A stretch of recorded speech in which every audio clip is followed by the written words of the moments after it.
A geometric sequence is one where you start with a number and multiply by a constant at each iteration. In this example, we start with 3 and multiply by 2 each time. So the recursive formula for a geometric sequence is a sub n equals q times a sub n minus 1, where q is the constant of the sequence. This gives us a way to visualize a geometric sequence. We use the fact that a sub n is a function of a sub n minus 1, where this function is simply f of x equals qx, whose plot is a line. At this point of the course, you should be able to guess what the next step is. I'm going to represent the line y equals x, together with the line y equals qx. Then I'm going to represent the first term a0 on the x-axis, and project it onto the blue line to get a0 q on the y-axis. Then I will project that onto the white line and back down onto the x-axis and so on. The usual steps you start to get familiar with. These steps will give us a0 q squared and so on up to a0 q to the n and a0 q to the n plus 1.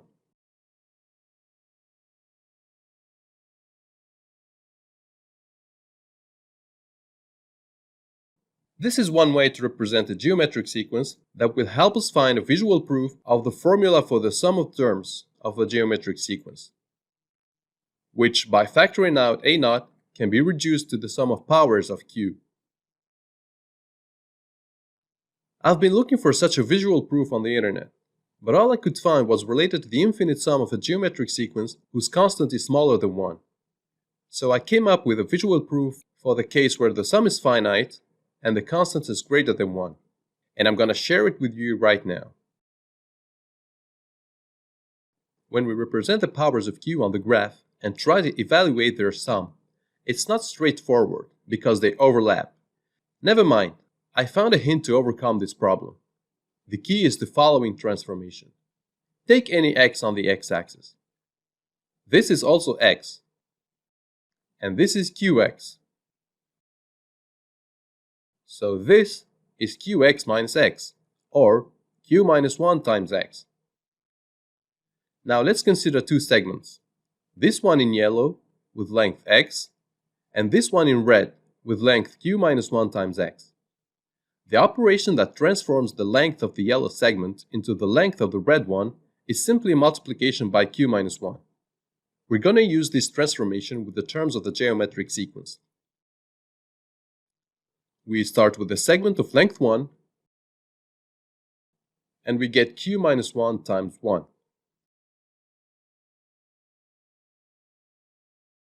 Then we continue with q,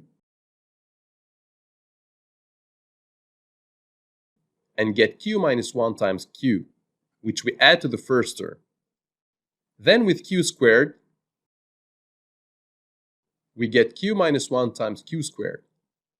We do this with the next terms of the sequence until we reach q to the n, which is transformed into q minus 1 times q to the n. Now we factor out q minus 1, and the reward for doing all this is that the red lines do not overlap anymore. We can see that this sum, after factoring out q minus 1, is equal to q to the power n plus 1 minus 1. Then we divide by q minus 1, change the order, multiply by a0, and we obtain the formula for the sum of the terms of a geometric sequence. It's the first term times q to the power of the number of terms minus 1, all divided by q minus 1. This is also valid when the sum starts at a random term a sub m instead of a0.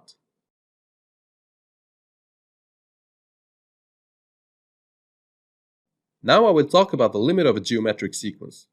As usual, I will do this in a visual and animated way, and I'll start by setting the scene. I need to draw the two lines y equals x and y equals negative x and color some parts of the plane. You should know that the equation of a line that passes through the origin is y equals qx, where q is the slope of the line. The line is included in the red part of the plane if and only if the value of q is greater than 1. It is included in the blue part of the plane if and only if q is in the open interval -1, 1. In this case, q can be positive or negative. And finally, the line is in the uncolored part of the plane if and only if q is strictly less than -1.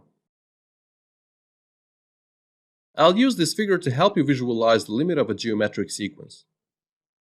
When the value of q is strictly greater than 1, the limit depends on the first term a0. I'm not going to mention the case a0 equals 0. This is a case where the whole sequence is 0, and therefore its limit too. If a0 is strictly greater than 0, the sequence diverges towards positive infinity.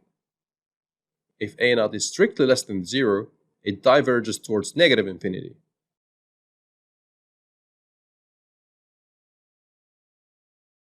When q equals 1, the whole sequence is constant, equal to a0, so the limit is also equal to a0, and this is true for any value of a0.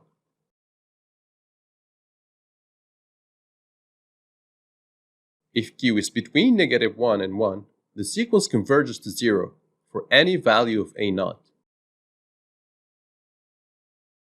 Here is the case where q is between 0 and 1.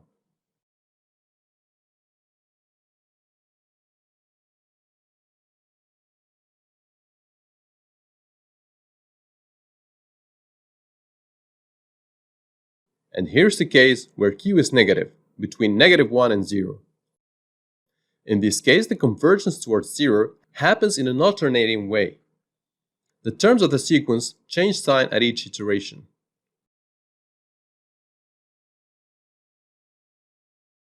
Now, there's the case where q equals -1. The sequence diverges because it alternates between two values, a0 and -a0. Finally, when q goes below -1, the sequence diverges. Its terms change sign at each iteration and become larger and larger in absolute value, even when a0 is very close to 0. To summarize, the limit of a geometric sequence a sub n is the limit of a0 q to the n. It depends on both a0 and q, with the special values -1 and 1 for q. When q is less than or equal to -1, the sequence diverges if a0 is non-zero, and it's 0 otherwise. For q strictly between -1 and 1, the limit is 0, no matter the value of a0. For q equals 1, it's a0. For q greater than 1, the limit is equal to the sign of a0 times infinity.